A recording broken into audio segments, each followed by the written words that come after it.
नमस्कार साथियों, स्वागत है आपका माँ हिंदी चैनल पर। और आज मैं आपको सुनाने जा रहा हूँ कमलेश्वर की लिखी कहानी राजा निर्बंसिया का दूसरा भाग। यदि अभी तक आपने इस कहानी का पहला भाग नहीं सुना है तो डिस्क्रिप्शन में दिए लिंक पर जाकर के इसका पहला भाग जरूर सुने, तभी आपको कहानी का यह अंश समझ में आएगा। तो चलिए बिना विलंब किए शुरू करते हैं कहानी। जगपति ने सुना तो उसे भला ही लगा। आए दिन रोग घेरे रहते हैं। बचन सिंह उसके शहर के अस्पताल में पहुंचा जा रहा है तो कुछ मदद मिलती ही रहेगी। आखिर वह ठीक तो होगा ही, और फिर मैनपुरी के सिवा कहां जाएगा। पर दूसरे ही क्षण उसका दिल अथक भारीपन से भर गया। पता नहीं क्यों चंदा के अस्तित्व का ध्यान आते ही उसे इस सूचना में कुछ ऐसे नुकीले कांटे दिखाई देने लगे जो उसके शरीर में किसी भी समय चुभ सकते थे, जरा सा बेखबर होने पर बींध सकते थे। और तब उसके सामने आर्मी के अधिकार की लक्ष्मण रेखाएं धुएं की लकीर की तरह कांप कर मिटने लगी, और मन में छुपे संदेह के राक्षस बाना बदल योगी के रूप में घूमने लगे थे। और 15-20 रोज के बाद जब जगपति की हालत सुधर गई तो चंदा उसे लेकर घर लौट आई। जगपति चलने फिरने लायक हो गया था। घर का ताला जब खोला तब रात झुक आई थी, और फिर उनकी गली में शाम से ही अंधेरा घेरना शुरू हो जाता था। पर गली में आते ही उन्हें लगा जैसे कि वनवास काटकर राजधानी लौटे हों। नुक्कड़ पर ही जमुना सुनार की कोठरी में सुरही फेंक रही थी, जिसके दराजदार दरवाजे से लालटेन की रोशनी की लकीरें झांक रही थी, और कच्ची तंबाकू का धुआं रूंधी गली के मुहाने पर बुरी तरह भर गया था। सामने ही मुंशी जी अपनी जिंगला खटिया के गड्ढे में कुप्पी के मध्यम प्रकाश में खसरा खतौनी बिछाए मिजान लगाने में मशगूल थे। जब जगपति के घर का दरवाजा खड़का तो अंधेरे में उसकी चाची ने अपने जंगले से देखा, और वहीं से बैठे बैठे अपने घर के भीतर ऐलान कर दिया, राजा निर्बंसिया अस्पताल से लौट आए, कुलमा भी आई हैं। ये शब्द सुनकर घर के अंधेरे बरोठे में घुसते ही जगपति हाँफ कर बैठ गया। झुंझलाकर चंदा से बोला, अंधेरे में क्या मेरे हाथ पैर तुड़वाओगी? भीतर जाकर लालटेन जला लाओ ना। तेल नहीं होगा इस वक्त, जरा ऐसे ही काम, तुम्हारे कभी कुछ नहीं होगा, न तेल न। कहते कहते जगपति एकदम चुप रह गया। चंदा को लगा कि आज पहली बार जगपति ने उसके व्यर्थ मातृत्व पर इतनी गहरी चोट कर दी, जिसकी गहराई की उसने कभी कल्पना भी न की थी। दोनों खामोश बिना एक बात किए अंदर चले गए। रात के बढ़ते सन्नाटे में दोनों के सामने दो बातें थी। जगपति के कानों में जैसे कोई व्यंग से कह रहा था, राजा निर्बंसिया अस्पताल से आ गए, और चंदा के दिल में यह बात चुभ रही थी, तुम्हारे कुछ कभी नहीं होगा।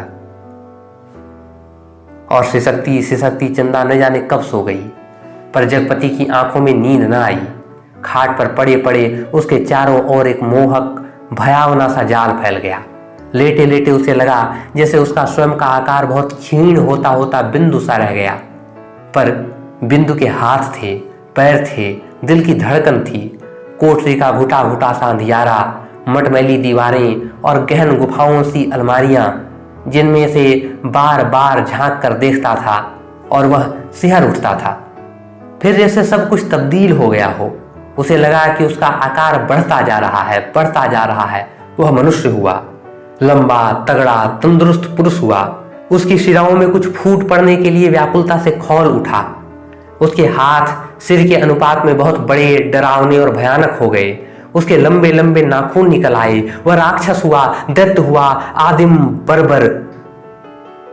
और बड़ी तेजी से सारा कमरा एक बार की चक्कर काट गया।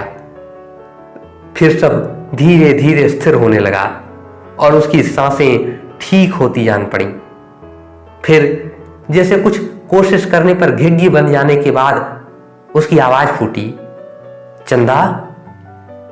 चंदा की नर्म सांसों की हल्की सरसराहट कमरे में जान डालने लगी। जगपति अपनी पार्टी का सहारा लेकर झुका। कांपते पैर उसने जमीन पर रखे और चंदा की खाट के पाए से सिर टिकाकर बैठ गया। उसे लगा जैसे चंदा की इन सांसों की आवाज में जीवन का संगीत गूंज रहा है। वह उठा और चंदा के मुख पर झुक गया। उस अंधेरे में आंखें गड़ाए गड़ाए जैसे कुछ देर बाद स्वयं चंदा के मुख पर आभा फूटकर अपने आप बिखरने लगी। उसके नक्श उज्जवल हो उठे और जगपति की आंखों को ज्योति मिल गई। वह मुक्त सा ताकता रहा।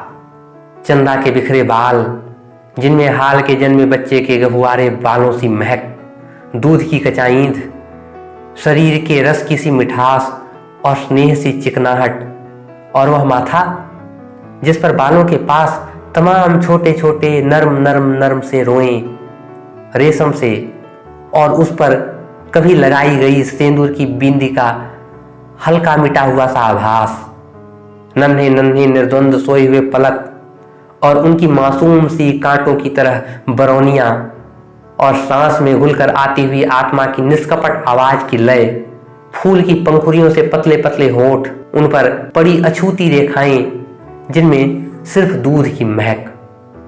उसकी आंखों के सामने ममता सी छा गई, केवल ममता, और उसके मुख से अस्फुट शब्द निकल गया, बच्ची। डरते डरते उसके बालों की एक लट को बड़े जतन से उसने हथेली पर रखा और उंगली से उस पर जैसे लकीरें खींचने लगा। उसे लगा जैसे कोई शिशु उसके अंक में आने के लिए छटपटाकर निराश होकर सो गया हो। उसने दोनों हथेलियों को पसार कर उसके सिर को अपने सीमा में भर लेना चाहा कि कोई कठोर चीज उसकी उंगली से टकराई। वह जैसे होश में आया। बड़े सहारे से उसने चंदा के सिर के नीचे टटोला। एक रूमाल में बंधा हुआ कुछ उसके हाथ में आ गया। अपने को संयत करता हुआ वहीं जमीन पर बैठ गया। उसी अंधेरे में उस रूमाल को खोला तो जैसे सांप सूंघ गया। चंदा के हाथों के दोनों सोने के कड़े उसमें लिपटे हुए थे, और तब उसके सामने सब सृष्टि धीरे धीरे टुकड़े टुकड़े होकर बिखरने लगी। ये कड़े तो चंदा बेचकर उसका इलाज करा रही थी। वे सब दवाइयां और ताकत के टॉनिक। उसने तो कहा था ये दवाइयां किसी की मेहरबानी नहीं है, मैंने हाथ के कड़े बेच दिए हैं। पर उसका गला बुरी तरह सूख गया, जबान जैसे तालू से चिपक कर रह गई। उसने चाहा कि चंदा को झकझोर कर उठाए, पर शरीर की शक्ति बह सी गई थी। रक्त पानी हो गया था। थोड़ा संयत हुआ। उसने वे कड़े उसी रुमाल में लपेटकर उसकी खाट के कोने में रख दिए और बड़ी मुश्किल से अपनी खाट की पाटी पकड़कर लुढ़क गया। चंदा झूठ बोली, पर क्यों? कड़े आज तक छुपाए रही। उसने इतना बड़ा दुराव क्यों किया? आखिर क्यों? किस लिए? और जगपति का दिल भारी हो गया। उसे फिर लगा कि उसका शरीर सिमटता जा रहा है और वह एक सींग का ढांचा बनकर रह गया है, नितांत हल्का, तिनके सा, हवा में उड़कर भटकने वाला तिनका। उस रात के बाद रोज जगपति सोचता रहा कि चंदा से कड़े मांगकर बेच ले और कोई छोटा मोटा कारोबार ही शुरू कर दे, क्योंकि नौकरी छूट चुकी थी। इतने दिन की गैर हाजिरी के बाद वकील साहब ने दूसरा मुहर्रिर रख लिया था। वह रोज यही सोचता, पर जब चंदा सामने आती तो न जाने कैसी असहाय से उसकी अवस्था हो जाती। उसे लगता जैसे कड़े मांगकर वह चंदा से पत्नीत्व का पद भी छीन लेगा। मातृत्व तो भगवान ने छीन ही लिया। वह सोचता, आखिर चंदा क्या रह जाएगी? एक स्त्री से यदि पत्नीत्व और मातृत्व छीन लिया गया तो उसके जीवन की सार्थकता ही क्या? चंदा के साथ वह यह अन्याय कैसे करे? उससे उसकी दूसरी आंख की रोशनी कैसे मांग ले? फिर तो वह नितांत अंधी हो जाएगी और उन कड़ों को मांगने के पीछे जिस इतिहास की आत्मा नंगी हो जाएगी, कैसे वह उस लज्जा को स्वयं ही उघार कर ढांपेगा? और वह इन्हीं ख्यालों में डूबा सुबह से शाम तक इधर उधर काम की टोह में घूमता रहा। किसी से उधार ले ले, पर किस संपत्ति पर? क्या है उसके पास जिसके आधार पर कोई उसे कुछ देगा? और मोहल्ले के लोग जो एक एक पाई पर जान देते हैं, कोई चीज खरीदते वक्त भाव में 1 पैसा कम मिलने पर मीलों पैदल जाकर 1 पैसा बचाते हैं। 1 पैसे की मसाले की पुड़िया बंधवा कर 11 मर्तबा पैसे का हिसाब जोड़कर 1 आध पैसा उधार कर मिन्नतों करते सौदा घर लाते हैं। गली में कोई खोचे वाला फंस गया तो 2 पैसे की चीज को लड़ झगड़ कर 4 दाने ज्यादा पाने की नीयत से 2 जगह बनवाते हैं। भाव के जरा से फर्क पर घंटों बहस करते हैं। शाम को सड़ी गली तरकारियों को किफायत के कारण लाते हैं। ऐसे लोगों से किस मुंह से मांग कर वह उनकी गरीबी के एहसास पर ठोकर लगाए? पर उस दिन शाम को जब वह घर पहुंचा तो बरोठे में एक साइकिल रखी नजर आई। दिमाग पर बहुत जोर डालने पर भी वह आगंतुक की कल्पना न कर पाया। भीतर वाले दरवाजे पर पहुंचा तो सहसा हंसी की आवाज सुनकर ठिठक गया। उस हंसी में एक अजीब सा उन्माद था। और उसके बाद चंदा का स्वर, अब आते ही होंगे, बैठिए ना 2 मिनट और, अपनी आंखों से देख लीजिए और उन्हें समझाते जाइए कि अभी तंदुरुस्ती इस लायक नहीं कि दिन दिन भर घूमना बर्दाश्त कर सकें। हाँ भाई, कमजोरी इतनी जल्दी नहीं मिट सकती, ख्याल नहीं करेंगे तो नुकसान उठाएंगे। कोई पुरुष का स्वर था यह। जगपति असमंजस में पड़ गया। वह एकदम भीतर घुस जाए, इसमें क्या हर्ज है? पर जब उसने पैर उठाए तो वे बाहर जा रहे थे। बाहर बरोठे में साइकिल को पकड़ते ही उसे सूझ आई। वहीं से जैसे अनजान बनता बड़े प्रयत्न से आवाज को खोलता चिल्लाया, अरे चंदा, यह साइकिल किसकी है? कौन मेहरबान? चंदा उसकी आवाज सुनकर कमरे से बाहर निकलकर जैसे खुशखबरी सुना रही थी। अपने कंपाउंडर साहब आए हैं, खोजते खोजते आज घर का पता पाए हैं, तुम्हारे इंतजार में बैठे हैं। कौन? बचन सिंह? अच्छा अच्छा, वही तो मैं कहूं, भला कौन? कहता जगपति पास पहुंचा और बातों में इस तरह उलझ गया जैसे सारी परिस्थिति उसने स्वीकार कर ली हो। बचन सिंह जब फिर आने की बात कहकर चला गया तो चंदा ने बहुत अपनेपन के साथ जगपति के सामने बात शुरू की। जाने कैसे कैसे आदमी होते हैं। क्यों, क्या हुआ? कैसे होते हैं आदमी? जगपति ने पूछा। इतनी छोटी जान पहचान में तुम मर्दों के घर में न रहते घुसकर बैठ सकते हो? तुम तो उल्टे पैरों लौट आओगे। चंदा कहकर जगपति के मुख पर कुछ इच्छित प्रतिक्रिया देख सकने के लिए गहरी निगाहों से ताकने लगी। जगपति ने चंदा की ओर देखा, जैसे यह बात भी कहने और पूछने की है, और फिर बोला, बचन सिंह अपनी तरह का आदमी है, अपनी तरह का अकेला होगा, पर कहते कहते चंदा रुक गई। आड़े वक्त काम आने वाला आदमी है, लेकिन उससे फायदा उठा सकना जितना आसान है उतना, मेरा मतलब है कि जिससे कुछ लिया जाएगा उसे दिया भी तो जाएगा। जगपति ने आंखें दीवार पर गड़ाते हुए कहा और चंदा उठकर चली गई। उस दिन के बाद बचन सिंह लगभग रोज ही आने जाने लगा। जगपति उसके साथ इधर उधर घूमता भी रहता।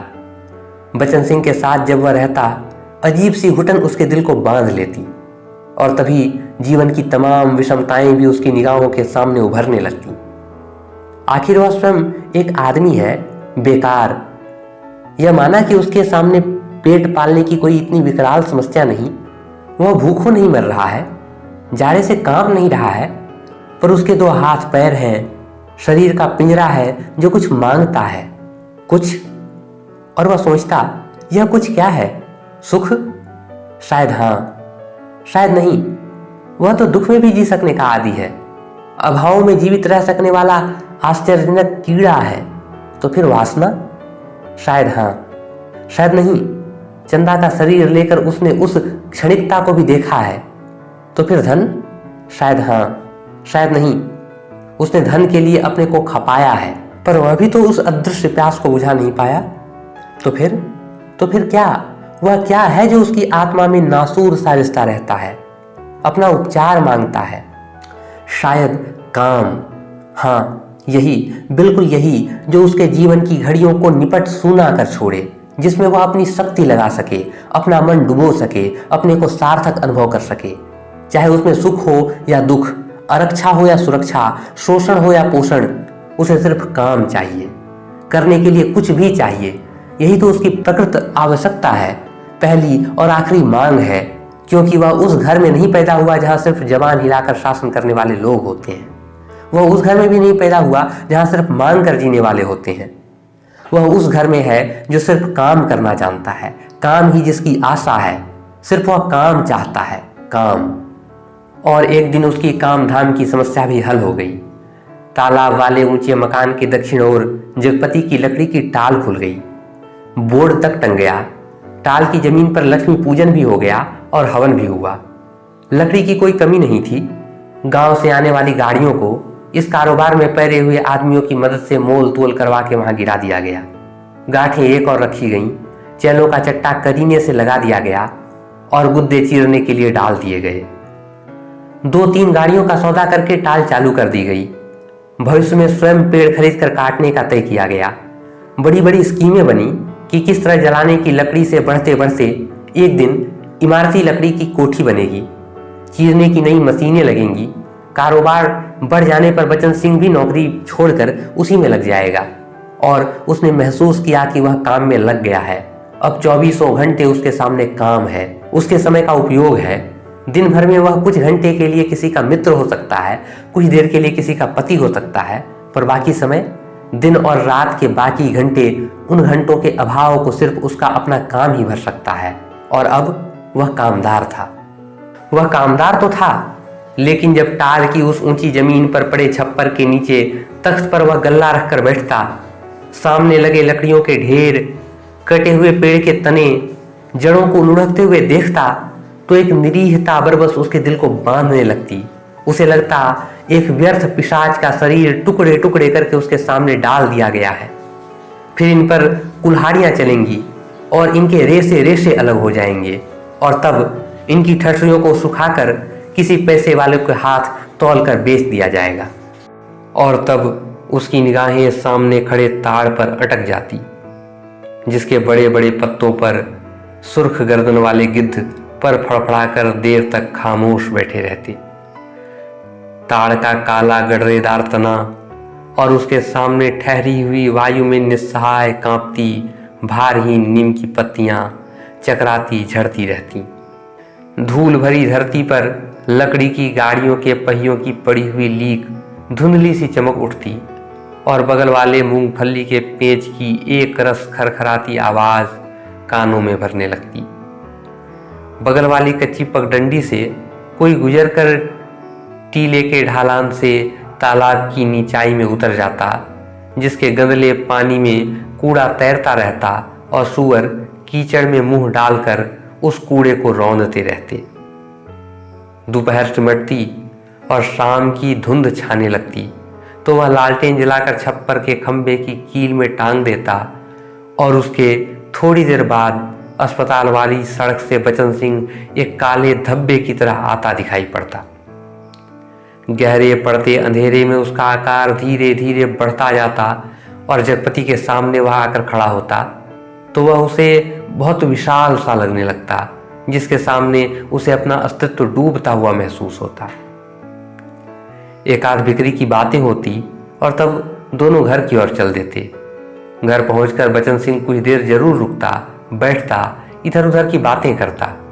कभी कभी मौका पड़ जाता तो जगपति और बचन सिंह की थाली भी एक साथ लग जाती। चंदा सामने बैठकर दोनों को खिलाती, और बचन सिंह बोलता जाता, क्या तरकारी बनी है, मसाला ऐसा पड़ा है कि उसकी भी बहार है, और तरकारी का स्वाद भी न मरा। होटलों में या तो मसाला ही मसाला रहेगा या सिर्फ तरकारी ही तरकारी। वाह वाह, क्या बात है अंदाज की। और चंदा बीच बीच में टोक कर बोलती जाती, इन्हें तो बस जब तक दाल में प्याज का भुना घी न मिले तब तक पेट ही नहीं भरता, या सिरका अगर इन्हें मिल जाए तो समझो सब कुछ मिल गया।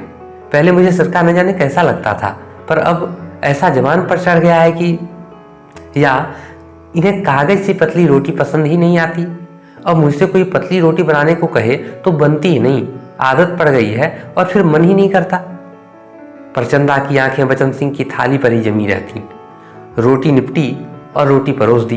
दाल खत्म हुई नहीं तो भी एक चमचा और परोस दिया, और जगपति सिर झुकाए खाता रहता, सिर्फ एक गिलास पानी मांगता, और चौंक कर चंदा पानी देने के पहले कहती, अरे तुमने तो कुछ लिया भी नहीं। कहते कहते वह पानी दे देती, और तब उसके दिल पर गहरी सी चोट लगती। न जाने क्यों वह खामोशी की चोट उसे बड़ी पीड़ा दे जाती, पर वह अपने को समझा लेती, कोई मेहमान तो नहीं है, मांग तो सकते थे, भूख नहीं होगी शायद। जगपति खाना खाकर टाल पर लेटने चला जाता, क्योंकि अभी तक कोई चौकीदार नहीं मिला था। छप्पर के नीचे तख्त पर जब वह लेटता तो अनायास ही उसका दिल भर भर आता।